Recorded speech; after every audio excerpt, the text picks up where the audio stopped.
Welcome back to Conversations with Great Minds. I'm joined by award-winning historian and author, Professor Harvey Kaye. Professor Kaye, Thomas Paine, my favorite book of yours, one of my favorite books of all time, is your book on Thomas Paine and the Promise of America. And in that book, you allude to the arc of the American progressive movement. We were just discussing that somewhat. But we haven't gotten to agrarian justice. Agrarian justice is probably the least known of Paine's works. And in many ways, in how it set the stage for everything from the Square Deal to the New Deal to the Great Society to possibly something to come. Some of us who are into Paine think it's his most important work. Yeah, well, okay. Just toss that to you. Yes, okay. Isn't it fascinating that when, as we were just talking, conservatives want to lay claim to Paine, they seem to stop a few pages into common sense. They want to talk about Paine's remarks that government is a necessary evil, and then they stop. And they ignore the fact that common sense is a treatise in making America a democracy. They ignore the fact that Paine's next great historic pamphlet is Rights of Man, Parts 1 and 2, in which he, for the first time ever, no one before him has done it, lays out a vision for Social Security, right? And then they as in the modern Social Security As in the modern system. Social Security. I mean, if you look on the, I understand if you look on the Social Security website, even today, the conservatives haven't taken all that much, you will find a reference to Paine as the godfather of Social Security. Well, it's also the case that Paine then goes on to write Agrarian Justice, one of his major pamphlets, but one less often treated. And in Agrarian Justice, he lays out, in many ways, a wonderful vision of social democracy. Now, here's what he says. He starts off and he says, I don't understand how rich people can feel comfortable with their wealth when they see, I mean, he's got an aesthetic here, when they see people who have nothing. I mean, how can it be? It's not possible. And in essence, there are two ways of reading this. In the one sense, he's now going to go on to make an argument for how to address poverty, which might seem to be a way of saying it's the moral thing to do. But there's also the possibility, I read one historian who argued this, who said, this is Paine's warning to rich people. Listen carefully, or worse will come. And this is what Paine says. He says, look, if people truly believe that God created the earth and the universe, and he intended it for all, then those who now have accumulated property, in this particular case landed property, have it not because God made property sacred, but because of the fact that there has been this development in civilization in which some people come to own and some people come to be without. Now, he's not a full-scale socialist here, and by no means an early commune person. He's not arguing that those who have should lose what they have.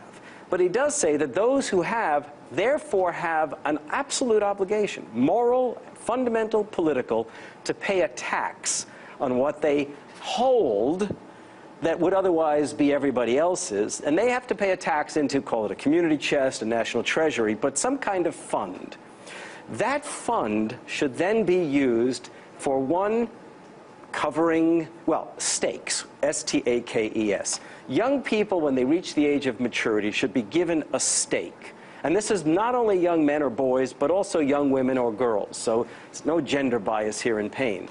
And so these stakes should be given to these young people when they reach the age of maturity for them to use as they see fit. In essence, to invest in the world to enable themselves to get ahead.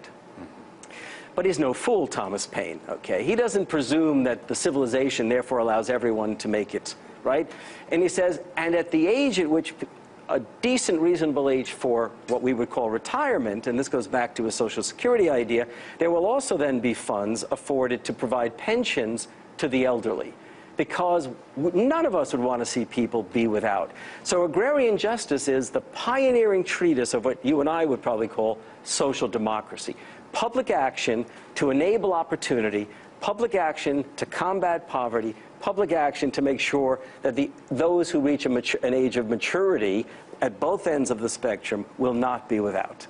So many of these ideas were developed were argued by Teddy Roosevelt with the Square Deal, were discussed by many other previous presidents, right, were developed by Franklin Roosevelt with Social Security. Right.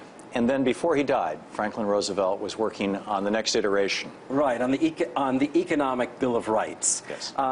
Roosevelt always had in mind the idea that we really needed to transform America's social contract, sustaining the democratic possibilities, but guaranteeing some kind of security to people. So he offers the 4 freedom speech before the United States enters the war. Freedom of speech and expression, freedom of worship, freedom from want, freedom from fear.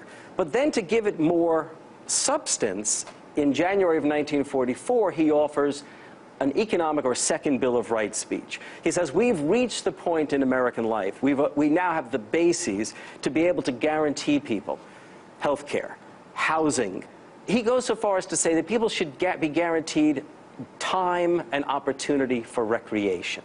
I mean, it's like 15. Which was a phrase from Teddy Roosevelt's Square Deal. Oh, yeah, the influence. Now, Teddy Roosevelt would never have quoted Thomas Paine, but Franklin Roosevelt did.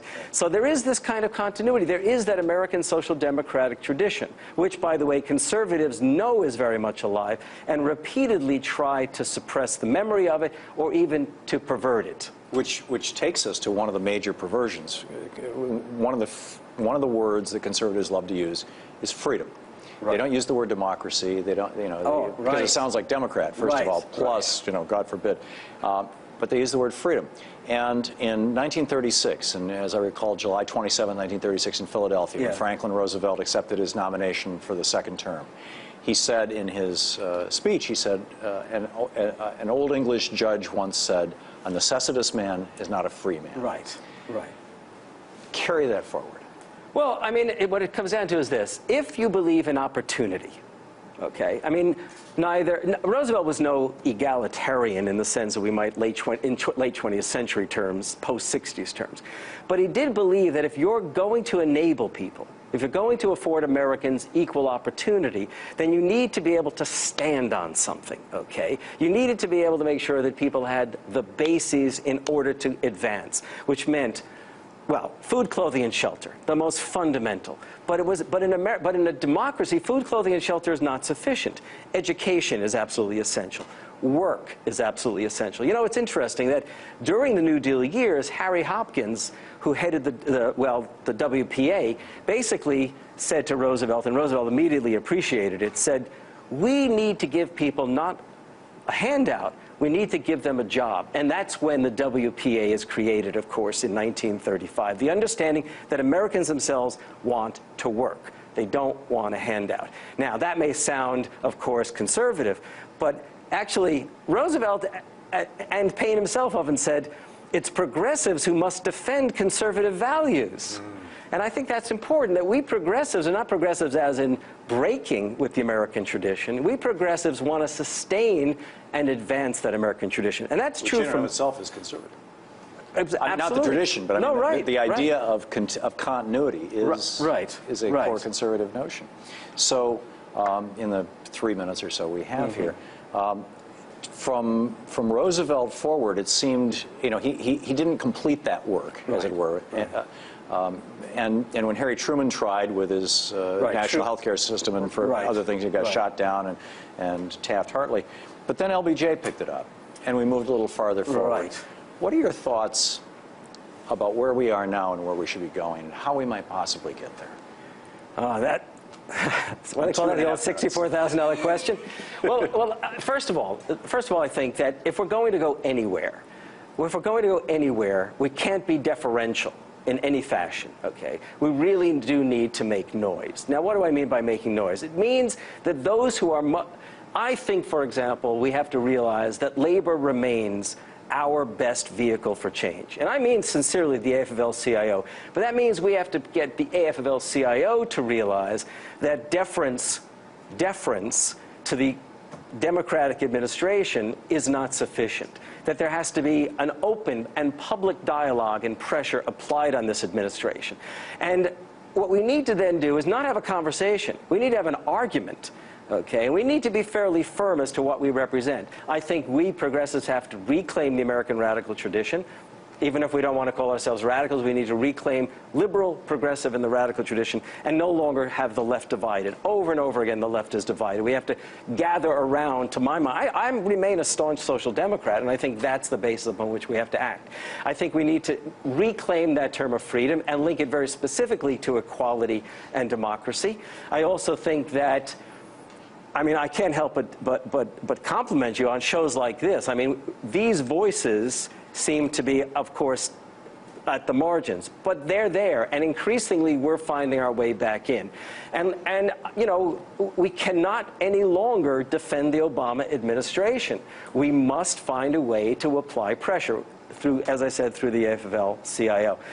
My role as a historian and, you know, as an intellectual, my role is to keep writing. My role is to keep reminding Americans, to try to get people such as yourself to let me speak about past and present in hopes of advancing some kind of future vision. I think that our heroes should be Thomas Paine. We need to lay claim to the tradition that goes back to Jefferson, Lincoln, Roosevelt. We have to remind people that what made Harry Truman great wasn't the fact merely that he figured out how to beat Dewey in '48, but that he, in fact, laid out the Economic Bill of Rights, a national health care system set of possibilities. He advanced a vision of civil rights through the Civil Rights Commission. And as a consequence, he surprises everyone and wins in '48 because he became more progressive. Now, was he able to accomplish that agenda? No. But he advanced the agenda, and Americans didn't forget it. And the labor movement itself, for all of its later conservatism in the '50s, it did not abandon that vision. So, you know, we need to reclaim that. We really do. Professor Harvey Kaye, thank you so much for being with us tonight. And thank you in particular for writing such a brilliant book. It should be in the hands of every American. It should be in every American history class. Thanks. Thank you so much. His book, Thomas Paine and the Promise of America, perhaps one of the best books I've ever read on the founding of this nation. Currently the director for the Center for History and Social Change at the University of Wisconsin, Green Bay. Professor Harvey Kaye.